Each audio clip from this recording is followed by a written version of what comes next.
Hey guys, sorry if I sound a little weird. I'm not recording in my usual setup. I'm kind of on the go right now. But regardless, it is finally time. The game that was made to emulate prestige television has its own television show now. HBO's The Last of Us attempts to adapt the award-winning video game for a new audience, and honestly, it's just about as good as it can be. This show very well could have just phoned it in and people still would have watched it, but it goes that extra step and makes for a very well-made TV show. When I hear of a new live-action video game adaptation, I'm usually a little wary when it comes to the visuals, but that is definitely not the case with The Last of Us. The sets and CG backdrops create a very convincing post-apocalyptic environment. Also, the lighting and cinematography pushes the show past video game adaptation into a legitimate contender for one of HBO's most impressive shows. But truly, what carries the show overall are the performances. Every performance in this show is amazing. Pedro Pascal and Bella Ramsey encapsulate their characters while still putting their own little twist on things. Pedro's Joel is still the brooding loner, but he has a little bit more vulnerability. He's just a little bit softer.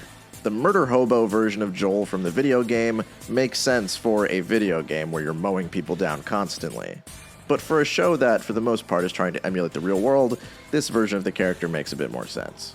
And alongside that, Bella Ramsey's Ellie is much more snarky to balance against the overwhelmingly dark tone of the show. They're definitely pushing the comedic relief a little more than they did with the original Ellie, but again, it makes sense here because by the time we're introduced to the character in the show, things have been pretty brutal. And she does provide a lot of much-needed levity. And best of all, the chemistry between these two characters is perfect. They may not be exactly like the original characters, but their chemistry is just as good, and that's key to nailing this story. And when I say the performances are good, that goes for everybody. Even people who are only in a single episode put on a hell of a show. I found myself feeling for almost every single character that was shown on screen. With a show titled The Last of Us, I'm glad that the focus is on the people who are affected by this apocalypse. But despite all this praise, for me, this is the kind of thing that I can never really get very excited for. While I can't deny that the show is well written, well acted, well directed, at the end of the day, it's just The Last of Us. I knew exactly what to expect going in, and for that reason, I wasn't exactly chomping at the bit to watch the show week to week. This show is truly at its best when it's presenting us new, never-before-seen story beats. This show entertained me the most when it was presenting stuff that I haven't seen before. I like that the first few episodes begin with flashbacks showing us more context behind the outbreak and how people reacted to it. I really enjoyed these Chernobyl-style scenes, and I was very disappointed to see that they kind of just stop happening after the third episode. I was having a much better time whenever the show was giving me something that I had not experienced before.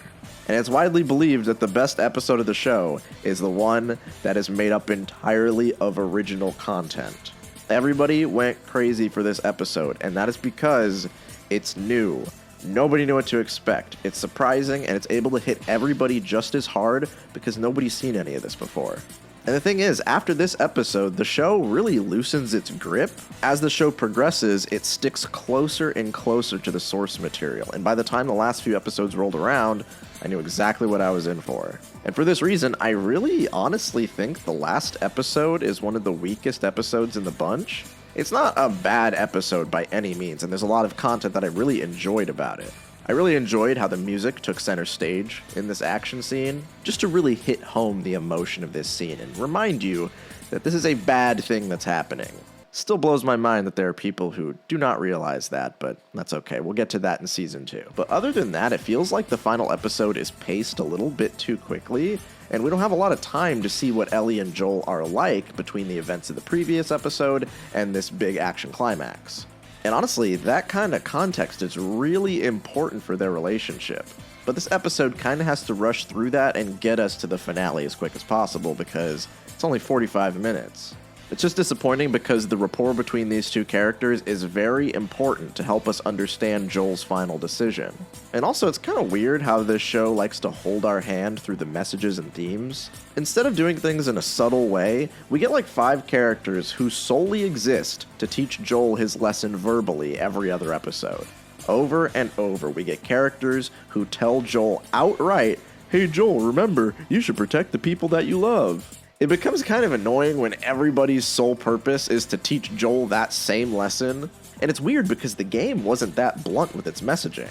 I have no idea why the zombie action video game is more subtle than the HBO drama show. Unfortunately, with only 9 episodes, it feels like these characters really didn't get enough time to solidify their relationship with one another. This becomes extra apparent when I realize that the next episode of the show that comes out is gonna be kind of a big deal.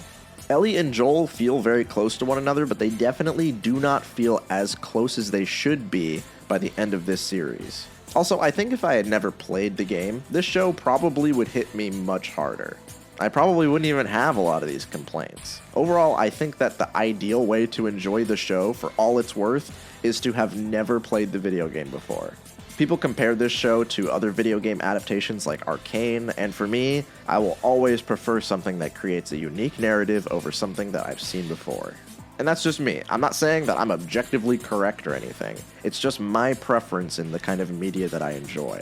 But for what it's worth, this is as good as this show could be to keep me entertained. I still enjoyed every episode that I watched.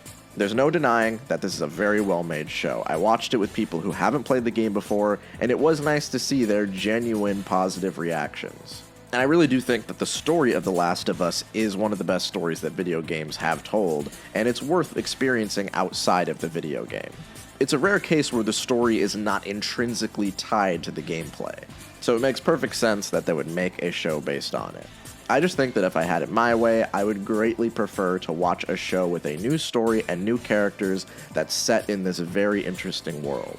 Because like I said, the best parts of this show are the parts that aren't even from the game.